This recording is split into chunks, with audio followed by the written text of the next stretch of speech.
Hello friends, welcome to सस्ता engineer tutorials. और आज की इस वीडियो में हम देखेंगे डिज़ाइन पैटर्न्स इम्प्लीमेंटेशन इश्यूज।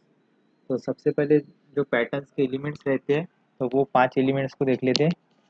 तो सबसे पहले रहेगा नेम। नेम हमारे पास यूज़ होगा एक यूनिक आइडेंटिफायर के थ्रू के, जिससे हम एक्चुअली कोई भी कंपोनेंट का अगर से हमें आइडेंटिफाई करना है तो उसके नेम से हम कर सकते हैं। हर एक का ये यूनिक आइडेंटिफायर रहेगा। Second one is description. अब डिस्क्रिप्शन का के लिए यूज़ होता है कि जो हमारा पैटर्न है तो उसके लिए जो भी जैसे डिस्क्रिप्शन रहेगा ओवरऑल, तो उसके लिए हम डिस्क्रिप्शन का यूज़ कर सकते हैं। Third one is problem description. अब प्रॉब्लम डिस्क्रिप्शन सिर्फ प्रॉब्लम्स के पर्सपेक्टिव के अंदर यूज़ होगा, जैसे कि description of the situation where to use the pattern. अब कौन से प्रॉब्लम कौन से सिचुएशन के अंदर हमें पैटर्न को यूज़ करना है तो उसका डिस्क्रिप्शन रहेगा यहाँ। Fourth one is solution description. A template for a design that can be instantiate in a different ways. अब कौन से वेज के अंदर हमें जैसा ये सॉल्यूशन प्रोवाइड कर सकता तो उसके उसके अंदर हम क्या सॉल्यूशन डिस्क्रिप्शन का यूज़ करेंगे, या मतलब सॉल्यूशन डिस्क्रिप्शन के अंदर डिस्क्राइब करेंगे या कौन से वे के अंदर इसको हम यूज़ कर सकते हैं। और फिर जैसा लास्ट वन है कॉन्सिक्वेंसेस। अब कॉन्सिक्वेंसेस क्या बोलता है कि result and trade offs of applying the pattern. अब जैसा क्या रिजल्ट हो सकता है अगर से हमने जैसा कुछ जैसा ये एलिमेंट यूज़ करे, ये पैटर्न यूज़ करे, तो इसके कौन से कॉन्सिक्वेंस हो सकते, तो ये सब हम इसके अंदर बताएंगे, उसके इफेक्ट्स बताएंगे हम उसके अंदर। तो ये होगा हमारे पैटर्न्स एलिमेंट्स। फिर बाद में इम्प्लीमेंटेशन इश्यूज देखते हैं। तो 3 इम्प्लीमेंट इश्यूज है हमारे पास। तो सबसे पहले है रीयूज। अब रीयूज की भी अलग अलग जैसे हमारे पास टाइप्स है, अलग अलग लेवल्स है। तो सबसे बेसिक पहली लेयर है एब्स्ट्रैक्शन लेवल। अब एब्स्ट्रैक्शन लेवल क्या बोलता, सबसे ये at this level you don't reuse software directly but use knowledge of a successful abstraction in the design of your software. अब देखो एब्स्ट्रैक्शन लेयर के ऊपर क्या होगा कि तुम्हारा जैसा सॉफ्टवेयर को तुम डायरेक्टली रीयूज नहीं कर सकते, इसके अंदर तुम कंपोनेंट रीयूज नहीं कर सकते, ऑब्जेक्ट रीयूज नहीं कर सकते, सिस्टम तुम कुछ ही रीयूज नहीं कर सकते एब्स्ट्रैक्शन लेवल पे। लेकिन एब्स्ट्रैक्शन लेवल पे क्या होगा, जो तुम्हारे पास नॉलेज है सॉफ्टवेयर की दूसरे जो सक्सेसफुल एब्स्ट्रैक्शन मिलेंगे आपको दूसरे सॉफ्टवेयर से या कंपोनेंट से, तो उस नॉलेज को आप यूज़ कर सकते हैं यहाँ पे। तो वो भी रीयूजेबिलिटी होगी आपका, जैसा रिक्वायरमेंट एनालिसिस ये बच गया, मतलब आपकी रिसर्च बच गई।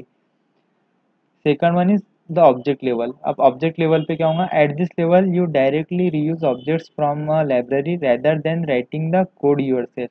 अब ऑब्जेक्ट लेवल पे क्या करेंगे हम, अब कोई भी हमारे को ऑब्जेक्ट बनाना है तो हम क्या करेंगे, हमको जैसा डिफरेंट डिफरेंट जैसा कोड लिखना पड़ेगा, है ना। तो हो सकता है कि हमारे पास लाइब्रेरी के अंदर पहले से वो कोड लिखा हुआ हो।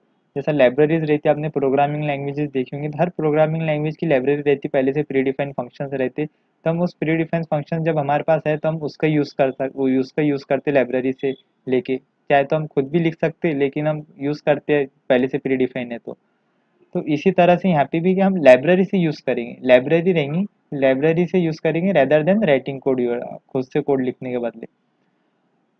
अब कंपोनेंट लेवल पे क्या, components are collections of object and object classes that you reuse in application systems. अब देखो, अब कंपोनेंट लेवल्स ऑब्जेक्ट लेवल के ऊपर है। तो कंपोनेंट लेवल क्या है, अब ऑब्जेक्ट बने हुए, अब कंपोनेंट लेवल पे आप मतलब आपके पास दूसरे ऑब्जेक्ट्स अवेलेबल है, तो आप यहाँ पे ऑब्जेक्ट्स का रीयूज कर सकते हैं। देखो ऑब्जेक्ट लेवल पे आप एब्स्ट्रैक्शन लेवल एब्स्ट्रैक्शन का रीयूज करेंगे, कंपोनेंट लेवल पे आप क्या का रीयूज कर रहे हैं, ऑब्जेक्ट्स का।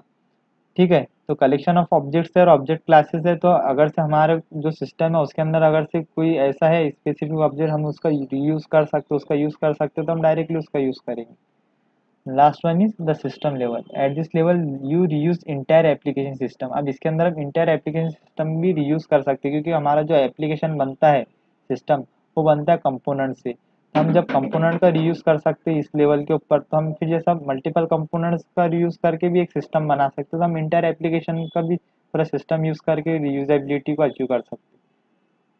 अब second one is configuration management. देखो कॉन्फ़िगरेशन मैनेजमेंट में भी 3 चीज़ें हैं। सबसे पहला तो वर्जन मैनेजमेंट। अब वर्जन मैनेजमेंट के अंदर हम क्या वर्जन को ट्रैक करते हैं आमतौर पे क्या मॉडिफिकेशन के लिए। Version management where support is provided to keep track of a different version in a software components. अब सॉफ्टवेयर कंपोनेंट्स के डिफरेंट वर्जन को ट्रैक करने के वास्ते हम वर्जन मैनेजमेंट का यूज़ करते हैं। Version management system include facilities to coordinate development by several programmers. अब ये प्रोग्रामर्स को जैसा प्रोग्रामर्स के कोऑर्डिनेट के लिए इसको जैसा इसका यूज़ करा जाता है, इसको इंक्लूड किया जाता है। तो जो देखो उसको में कैसा है कि अगर देखो हो सकता है कि जैसा हमारे पास अलग अलग वर्जन्स हो, अब हमारे को पिछले वर्जन का या फिर कोई स्पेसिफिक वर्जन की कोई डिटेल्स चाहिए, अगर से उसको हमने ट्रैक नहीं किया, उसको जैसा डॉक्यूमेंट नहीं किया, तो हमें पता कैसे चलेगा कौन से वर्जन में हमने कौन सी मॉडिफिकेशन की, कौन सी न्यू फीचर्स को लॉन्च की, या फिर कौन से ओल्ड फीचर्स को हमने निकाल दी जैसा। तो उसके लिए वर्जन मैनेजमेंट का भी ज़्यादा ज़रूरी रोल है। अब second one is system integration. अब सिस्टम इंटीग्रेशन क्या बोलता है, where support is provided to help developers define what version of components are used to create each version of a system. अब देखो सिस्टम इंटीग्रेशन के अंदर क्या है कि हम देखो जो भी हमारा सिस्टम बनता है अलग अलग कंपोनेंट्स को इंटीग्रेट करके बनता है। तो सिस्टम इंटीग्रेशन क्या बोलता है इसके अंदर, इसके पर्सपेक्टिव में, कि जो तुम्हारा सिस्टम बना है वो कौन से अलग अलग वर्जन के कंपोनेंट्स को यूज करके बना है, कौन से अलग अलग वर्जन ऑफ कंपोनेंट यूज किए गए, और कौन से वर्जन ऑफ सिस्टम तुम्हारा बना है। तो इसके अंदर वर्जन और सिस्टम एंड कंपोनेंट्स दोनों के वर्जन का डिस्क्रिप्शन देखा जाएगा। This description is then use to build a system automatically by compiling and linking the required components. अब इसके अंदर क्या जो हमारा डिस्क्रिप्शन बनाएंगे ना, तो जैसा फिर देखेंगे जैसा करंट हम जैसा हम कोई करंट वर्जन है उसको मॉडिफाई कर रहे हैं, तो इसके अंदर हम मॉडिफाई करे बाद हम देखेंगे हमारे कौन से कंपोनेंट्स कौन से वर्जन के, फिर उस वर्जन को हम लिंक करके है कि नहीं इस करंटली करंट वर्जन के सिस्टम से लिंक करके फिर उसका डॉक्यूमेंटेशन करेंगे, उसका डिस्क्रिप्शन के अंदर डालेंगे। अब इसका लास्ट क्या है, प्रॉब्लम ट्रैकिंग। अब प्रॉब्लम ट्रैकिंग के अंदर क्या है, where support is provided to allow users to report bugs and other problems. अब देखो यहाँ पे क्या कर रहे हैं हम, कि अब जो यूजर्स है एंड यूजर है उनको अलाउ कर रहे हैं कि भाई तुम्हें कि जो भी तुम बग्स या फिर जैसा कोई भी प्रॉब्लम अगर से फेस कर रहे होंगे, तुम एज अ फीडबैक जैसा हमारे को शेयर कर सकते, and to allow all developers to see who is working on those problems and when they are fixed. अब इसके अंदर क्या है देखो, अब हमारे पास बग्स आ गए या फिर कोई प्रॉब्लम आ गई, तब हमको फिक्स करना पड़ेगा। अब उनको फिक्स कौन करेगा, फिक्स डेवलपर्स करेंगे।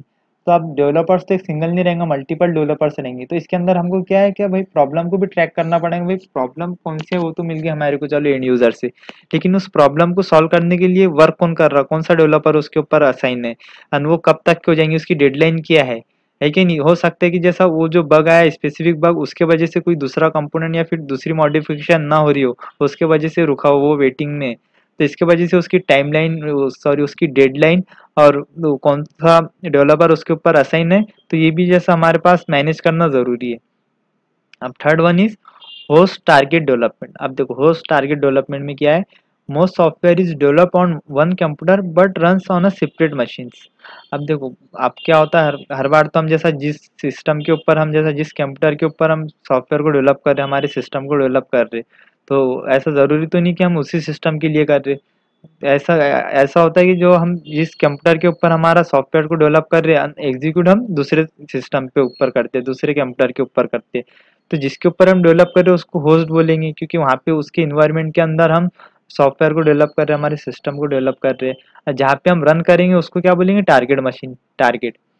मोर generally we can talk about a development platform and execution platform. तो हम इसको जनरली जैसे ये बोल सकते हैं कि भाई जहाँ पे हम हमारा सिस्टम को डेवलप कर रहे हो एक डेवलपमेंट प्लेटफॉर्म हो गया, और जहाँ पे हम एग्जीक्यूट कर रहे हैं, जहाँ पे हम रन कर रहे हैं, जिस जिस सिस्टम के लिए हम उस सॉफ्टवेयर को बना रहे हैं उसको क्या बोलेंगे, execution platform. Development platform usually has a different installed software than execution platform. This platform may have a different architecture.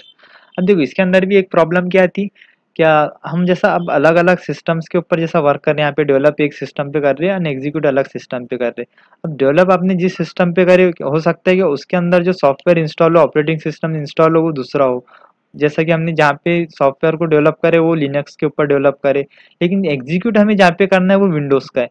तो इसके अंदर प्रॉब्लम आती है बहुत से टाइम, क्योंकि जिस इन्वायरमेंट के अंदर आपने सॉफ्टवेयर को जैसा डेवलप किया है दूसरे इन्वायरमेंट के अंदर आप एग्जीक्यूट कर रहे हो, तो उसके अंदर प्रॉब्लम हमें बहुत सी फेस हो सकती है, क्योंकि हमने टेस्टिंग उसको दूसरे इन्वायरमेंट के अंदर करें एंड डिप्लॉय उसको दूसरे इन्वायरमेंट के अंदर करें। ठीक है।